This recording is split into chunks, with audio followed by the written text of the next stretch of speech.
Alright, welcome back for a second episode of Growing Yerba Mansa from seeds. So it's day 107. I know this thing has been growing very slowly. I think a lot of that is actually my fault because I didn't fertilize.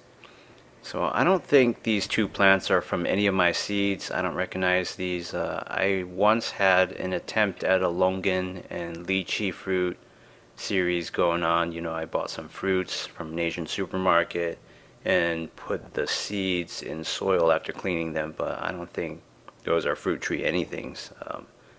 They don't look like any fruit tree seedlings I've ever seen. They're just very weedy, and as time went on, they just got more and more leaves at the base.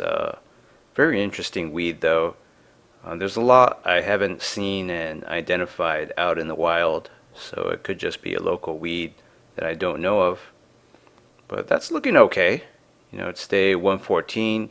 Foliage is bigger and healthier all around. So I was mentioning earlier that, a lot of this slow growth in a lot of my 2017 plant series, it's probably my fault because I'm not fertilizing enough. The potting mix, especially after being sterilized, probably lacks the microbes that it needs to be broken down. And potting mix is a very low surface area contact for all these plant roots compared to wild dirt from the hills around here. It's a very fine red. It's a lot more silty and a lot more fine. So if I were to grow something in it, it would just have complete surface area contact with all the roots. It would have the bacteria as long as I didn't sterilize it, and what other fungi and other microbes that could help break down nutrients in the soil. Especially for potting mix, it's all wood chips mostly, and a bunch of other stuff like sphagnum peat moss. I think it generally comes from the Great North. Places like Canada or whatever have a lot of sphagnum peat moss, and it brings all the parasites that grow up there and the bugs, the eggs that are in there. So if I don't sterilize, I'll just have a huge infestation of things like spider mites, and it'll be all over. Just right from the beginning when these things sprout, they'll be beset by spider mites, and everything will just die if you don't know what's going on. So by baking everything in an oven or steaming this potting mix before using it, I basically get rid of all that and I reset the clock on the fungus gnat problem. So it's day 130. So there are runners already. I'm quite shocked at how there are runners despite the plants being so small. It's really just a central one, and you can see these weeds are getting big. They're overshadowing things already. Same soil conditions. They got a much later start, but they just grow explosively. So anything that's an herb will grow a little slower, especially things that have rhizomes and all these other cool magical features like Yerba Mansa does. So I'm just going to cut this up and have it as a dry compost on the top. I know it's kind of annoying how the camera focuses on whatever's right in front of it. So when I do that and have my gloves and hands in front of the camera or just pass by briefly, you have this focusing near and far problem. But yeah, this thing has quite a root ball dirt complex despite not having a very deep root system yet. Maybe it has much more extensive root system than I let on here because I'm just ripping them out by brute force. Maybe it has all these fine secondary roots that just spread out, but I think the weed and all these weeds that land in my pots and start growing by airborne seeds have much better robustness. They just have more contact with the surface of the potting mix.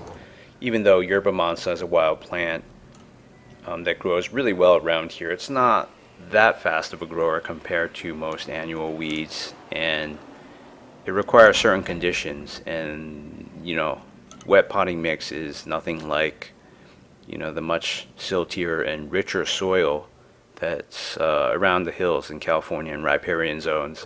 California has really good rich soil in general. That's why a lot of crops are grown in Central Valley, Imperial Valley, etc., despite the clear dearth of water.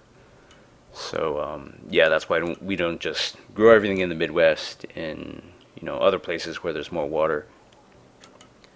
So I'm just clipping up stuff to make it fine here, like with my passion fruit vine dry composting that I'm doing, sort of just for fun because I don't know what else to do with these leaf shards. The stuff will basically be virtually invisible and gone after a few weeks. So I have this all-purpose plant food. I bought that at Target. I used to have one. I still have one that has the flowering ratio of compounds of the three major macronutrients in there. So it's a blue powder, and you just scoop it in. I think I'm going to transfer all of that to one of those disposable screw-on Tupperware jars that I've been incubating some things, potential plant series in. I haven't really showed you any of that yet. Because I grew all these three for 2017 after the passion fruit vine in Ziploc bags. So you can just do that. Of course, you can't just let it sit there. It's going to cause burns. It's too concentrated. It's going to blow around. But if you do this quick enough, nothing will happen. With my California goldenrod, I did this, and there's very little room. When I have an update for that, you'll eventually see that it did get burned in a place where a leaf tip was touching the potting mix surface. But other than that, that plant's just been truly amazing. No leaf burns naturally at all. It has the most healthy foliage I've ever seen. Yerba Mansa, I figured this is essentially a plant that's suited to be a swamp plant. Yeah, I did all that watering in the beginning, and the leaves were low-lying. You can see right in the center, there are some leaves that are dead, that have dead spots that are lying against the potting mix.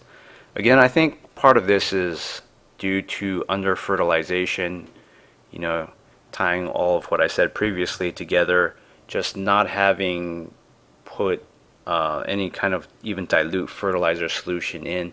The initial roots that come out of these seeds are hardly gaining any of the at least macronutrients that they need. Micronutrients they could go for a while without because the seed endosperm or whatever has a storehouse of some of those micronutrients and other rarer elements and minerals that they would need. So yeah, so far there's a red runner. It's very interesting. I know sometimes in the wild, like I showed in episode 1, they're not always red, but that's a beautiful color. I'm surprised that a plant that small is already looking to expand and take over the entire pot. It's a central one.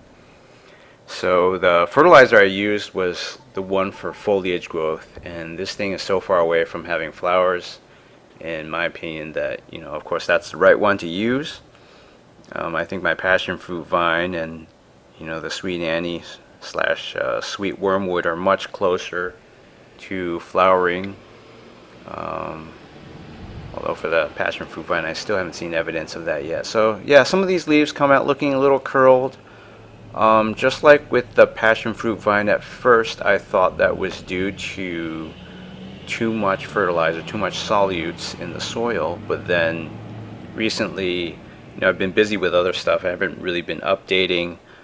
I've seen a lot of progress, good progress in sweet wormwood and the passion fruit vine. Sorry. So it's day 137. The pot radius is equivalent to about the radius of a natural runner's node. You got leaves coming up there. It's gonna curl around the pot. I kind of feel sorry for that plant. This one's also sending out a runner. It's the second most developed one.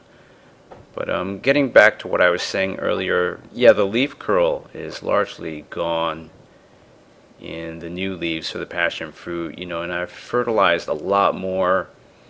I think my original honeydew melon vine in 2013, when I first started plant series, that really underwent a renaissance. It was actually 3 vines in one big pot. after I fertilized with the foliage growth one. And then I got a huge amount of leaves to just spring forth. And then I kind of washed out the fertilizer, and then flowers and then melons came. But for the passion fruit vine, it's a perennial, not an annual like the honeydew melon vine, so it has a longer time to go. But yeah, this thing has two runners. Actually, I think it's working on a third one too. So this is very aggressive and can colonize wide swaths of land when you give it the opportunity. And I hope that at some point I can transplant these into an open patch of land and just harvest the leaves as I see fit and use them as cooking vegetables. I mean, it doesn't get any fresher than this. I know that there's no dangerous bacteria. I know how it's been fertilized. No pesticides have been applied, so it's got all those medicinal properties. I'm really looking forward to the stage at which I can sort of farm this. Thanks for watching, and stay tuned for a third episode.